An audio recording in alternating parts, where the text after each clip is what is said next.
Hey YouTubers, Jim from Ohio here, and look what we've got. If you're one of those people that's fed up with your internet company constantly raising prices, then this may be the ticket for you.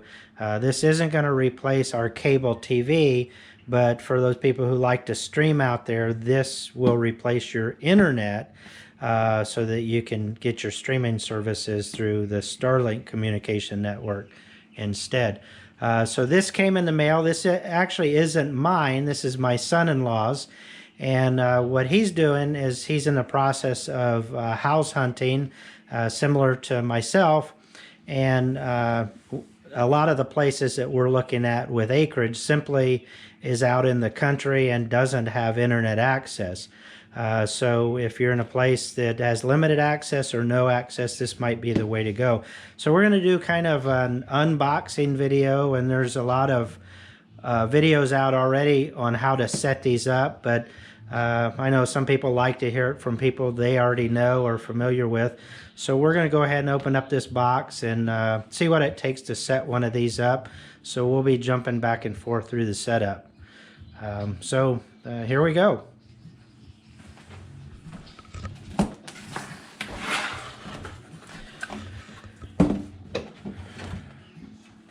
Depending on availability in your area, you may or may not be able to get this quickly.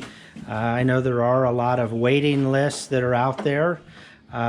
We were able to get, from the time we ordered this, I think it came in, what, Matt, about a week, about a week. Two weeks for it to get here. And my location, where my address is, we just popped up on the network availability website. And I know I checked several months ago and our address was not there. You do have to go to the Starlink website and continuously check for that availability. So this looks like the main antenna, and this is one of the Gen 2 satellite dishes. The Gen 1 was a round dish. This is supposed to have better tracking and quicker connectivity to the satellites. Yeah, it looks pretty simple. Just slide it down into the mount, the ground mount there. I think what we'll probably do, this the satellite dish itself, according to all the videos that we've watched so far, you basically just have to point this to the north, turn it on, and wait for a short period of time for it to track. Let's take it outside and pull out the instructions. And I know most people don't like reading instructions, but we probably ought to do that with something like this. So we'll take it outside and bring you right back. Basic instructions.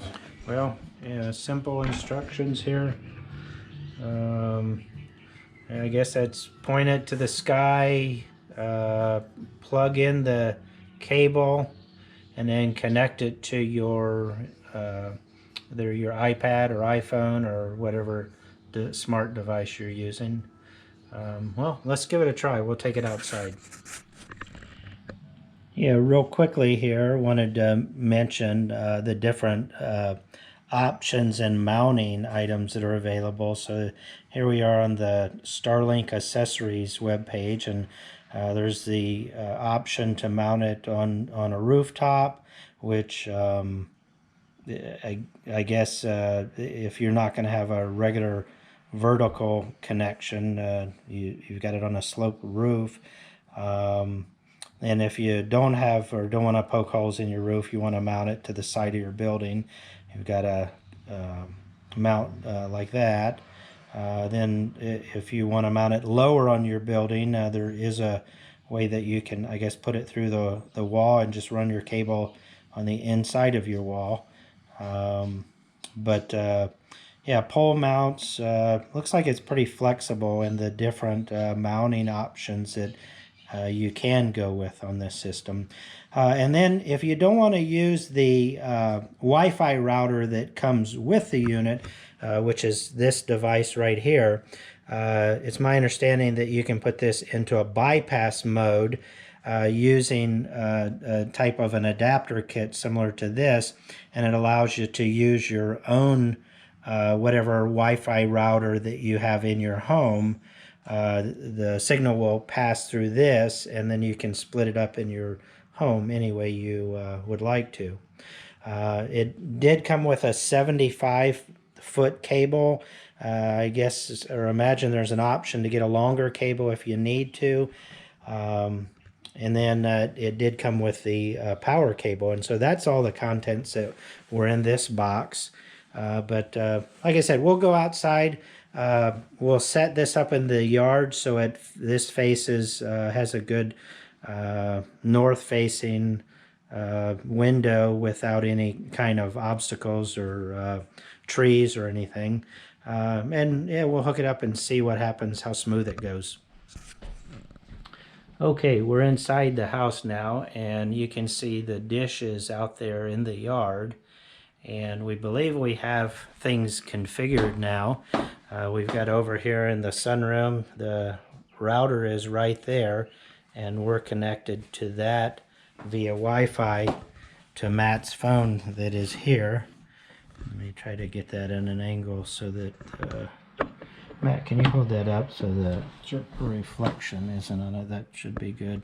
So right now it's showing the Starlink service to be online, and now we do have, I think, the visibility option here. What does that do, Matt? Checks for obstructions. It's running a 12-hour test. And so within 12 hours we should get full bandwidth or full capability from the device. And then this is the status of the router. It did take a couple minutes before that option came up. And then this option right here shows I guess the speed that we're getting from the system. We do have a network indicator right here. It did take a few minutes before that option came online. But Matt, can we do, now that everything's online, can we do a speed test to see what kind of download and upload speed we're getting? So before the network option came online, it did show up in my Wi-Fi settings as a new Wi-Fi router. Once you click that, it came up as Starlink. And then once you click that, the first time you connect, it'll allow you to set your Wi-Fi name and password. And then once we did that, we were able to connect to it through Wi-Fi. So I'm connected to it up here with my iPhone through Wi-Fi. And it has a built-in, under the stats menu, it has a built-in speed test. And when you click that, it's going to run through a series of tests. One's going to check your device to the internet. Another one will check your device to the Wi-Fi. And then another one will check your Wi-Fi to the internet. So the speed test that's going on now is the actual speed from the satellite to the router? The device. Or to the device here? The internet to the device, yeah. Okay. Or device to the internet.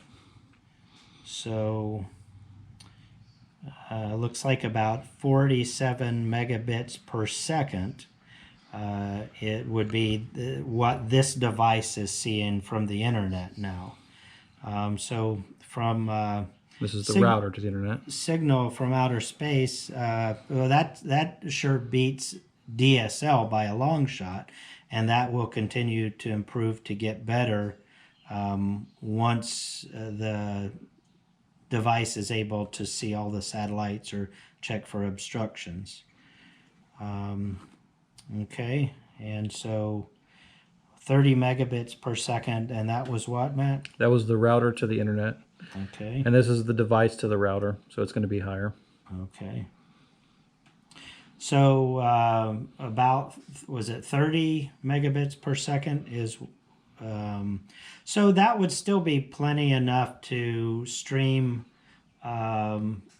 video through Netflix or something. We probably couldn't have multiple devices doing that, but it, for being able to have internet access anywhere you needed it, signal from outer space, that's pretty darn good. And this will change with saturation based on the peak usage times in your area. Yeah. Okay. Well, we'll continue to monitor it and see if we see any improvements, and we'll report what those improvements are. Okay, so we've moved this over to the iPad now to make it a little bit easier to see. But since we've been doing speed tests, we're still less than an hour into our complete setup, but we are starting to see some better speeds, but it is still fluctuating. But we saw a speed of 137 down. Look at this, 248 megabit per second down. That's a signal from outer space. And that's faster than my Spectrum internet is. But then it dropped shortly after that to 51.8 down, then 65.1, but then it jumped back up to 155, and so on. So I think that the goal would be to just let it continue for the approximate 12-hour visibility check, and I know that the dish is still moving little increments at a time, and so I guess the idea would be to let it find the sweet spot. And I know that these speeds are probably based on the other however many other users are connected within the cell of coverage for our local area.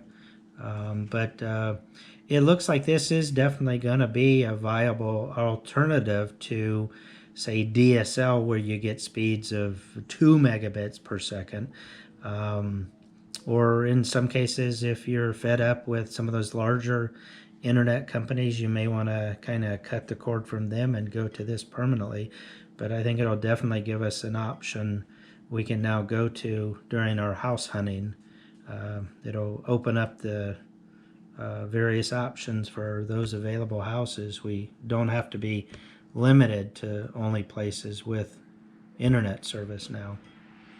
So I think that's going to be all for this video, and maybe we'll show an update video later on again after it's completed its full visibility cycle.